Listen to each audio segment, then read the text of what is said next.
Senpai no Ike. Kita akan membahas seputar Jepang ataupun hal-hal lainnya yang berhubungan dengan Jepang. Oke teman-teman, balik lagi bersama saya Sena di Senpai no Ike. Karena banyak banget job atau lowongan pekerjaan di Jepang buat yang magang ataupun yang tokutegi no itu dari keperawatan atau merawat lansia lah gitu, kaigo. Nah, gara-gara banyaknya hal ini, banyak orang yang kemarin saya baca di komen-komenan adalah dia tuh berprasangka atau ngiranya kalau misalkan orang Jepang itu kalau misalkan orang tuanya udah tua gitu, udah jompo, dibuang. Kalau orang tuanya udah tua, udah jompo, dibuang. Orang Jepang juga manusia. Orang Jepang juga manusia, dia punya hati. Gak mungkin dong orang tua sendiri dibuang. Oke lah, kalau kita ngomonginnya orang Jepang kan banyak yang misah sama orang tua. Itu tuh mandiri. Itu mandiri. Banyak yang ngelawan sama orang tua. Ya itu karena mereka bisa mandiri gitu. Tanggung jawab dengan dirinya sendiri. Coba di Indonesia, ada nggak? Ada. Di Indonesia juga anak-anak yang udah lepas dari orang tuanya banyak kok. Kita aja yang nggak tahu karena Indonesia nggak nyiptain anime. Misalkan di anime dibuat gitu. Kalau di anime kan gitu kan, di anime atau film Jepang, kalau misalkan udah SMA jadi tinggal sendiri gitu masing-masing, udah tinggal sama orang tua gitu ada. Di Indonesia nggak ada anime aja, jadi ya gitu.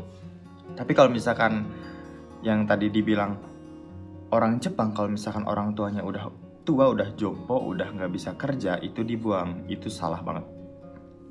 Salah banget. Tapi mereka nggak mau ngurusin orang tuanya sendiri, malah disimpan di panti jompo. Gini deh. Kalau misalkan kalian di sana sibuk kerja itu kan dari pagi sampai sore. Orang tua kalian nggak bisa makan sendiri, nggak bisa mandi sendiri, nggak bisa ke toilet sendiri. Itu bentuk kasih sayang si anaknya itu.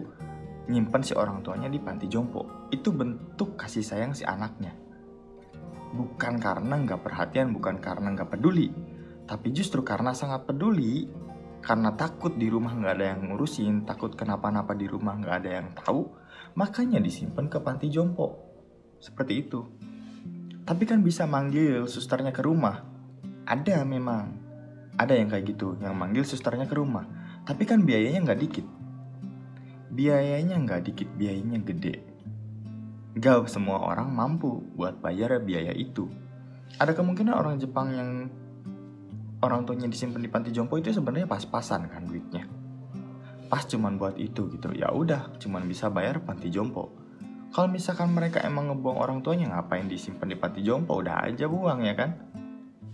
Gak usah dipikirin. Tapi mereka tetap pikirin kok. Mereka tetap pikirin dan mereka simpen di panti jompo supaya ada yang ngurusin dari pagi sampai malam sampai pagi lagi. Ada yang pantau terus. Soalnya di panti jompo atau di rumah sakit lansia itu, mereka itu dipantau 24 jam. Jadi aman. Gak bakalan misalkan jatuh, gak ketahuan, gak mungkin. Tapi kalau misalkan di rumah ada kemungkinan kalian capek. Kalian kerja dari pagi sampai sore. Gak ketahuan kan siang ngapain. Pas malam kalian direpotin sama orang tua, misalkan kalian capek akhirnya kalian emosi. Secara tidak langsung kalian malah bentak-bentak orang tua kalian dan lain-lain gitu. Kecuali misalkan si istrinya emang gak kerja. Istrinya gak kerja masih bisa lah. Tapi kan kebanyakan di Jepang itu dua-duanya kerja. Kalaupun enggak, istrinya pasti sibuk sama anaknya, ya kan? Dan mereka tuh kalau misalkan disimpan di panti jompo, nggak disimpan aja gitu, pasti dikunjungin itu. Seminggu sekali lah, pasti dikunjungi si neneknya ini, nenek atau kakeknya ini. Jadi kalau misalkan orang Jepang orang tuanya itu kalau udah tua, kalau udah jompo dibuang, itu salah banget. Orang Jepang juga manusia, punya hati. Mungkin dia lebih punya hati daripada kalian yang ngomong kayak gitu. Sereja matai masyo.